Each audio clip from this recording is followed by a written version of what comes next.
Hello, my name is Riana Anderson, and I'm an assistant professor at the University of Michigan School of Public Health in the Health Behavior and Health Education Department. I'm really excited to talk with you today about Embrace, developing a racial socialization intervention to reduce racial stress and enhance racial coping among Black parents and adolescents. I'd especially like to thank my co-authors Monique McKenny and Dr. Howard Stevenson in the development of this paper. So what do we talk about in this paper? Well, the first thing is racial discrimination and its negative impact on Black adolescents and Black adults. The literature is really replete with how negative psychological outcomes are associated with discrimination, even in children. And so the question is, well, what can we do about some of the racial stress and trauma that manifest from this discrimination? Racial socialization is a cultural strength that African American families in particular use to combat some of the negative associations between discrimination and these psychological outcomes. So what is racial socialization, you might ask?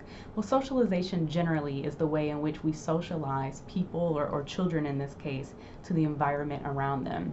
Racial socialization in particular is how we think about and make meaning of race. So in particular with racial socialization, there are often four content areas. Cultural socialization or pride messaging is around how we inculcate our youth with positive messages about their culture.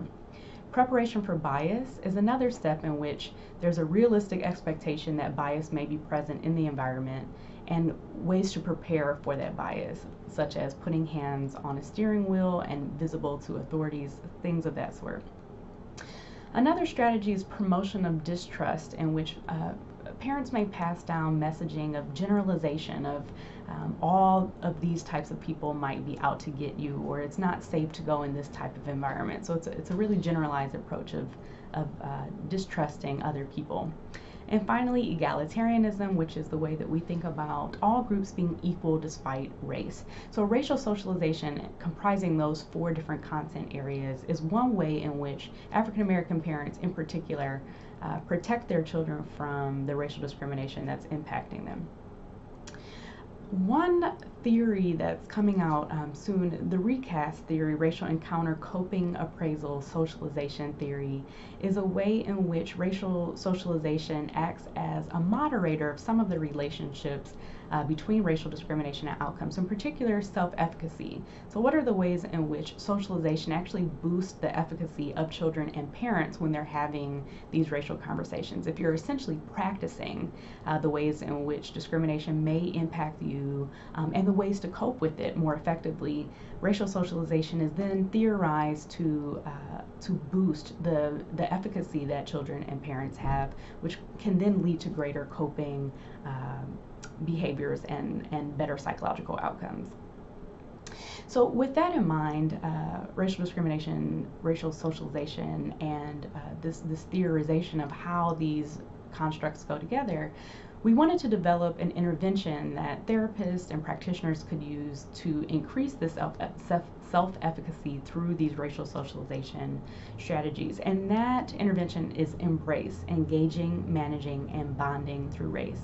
Within this article, you're going to find some really great resources about Embrace, including its development, things that we do to train our clinicians, an overview and session content, and even a sample session.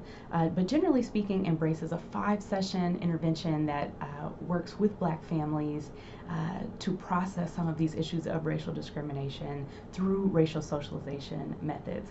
It's a strengths-based process that can really help therapists and clients talk about some of these problems that Black families in particular may present. It's useful to the field of family therapy because therapists should be competent in working with all clients and able to address the common presenting problems that come through the door. We imagine that for Black families, racial stress and trauma are common issues that may not be addressed within the therapeutic realm. So we want to not only help families to process some of this stress, but also prepare therapists better as well. Finally, in thinking about if you're an instructor, how can you use this in the classroom? Again, we have real world examples. We also have sample sessions, and so there are lots of hands-on and tangible ways to use this article to address some of these issues within your classroom, in particular for vignette or role play. Thank you so much. We look forward to your feedback. Please email me, rianae@umich.edu, if you have any questions or comments.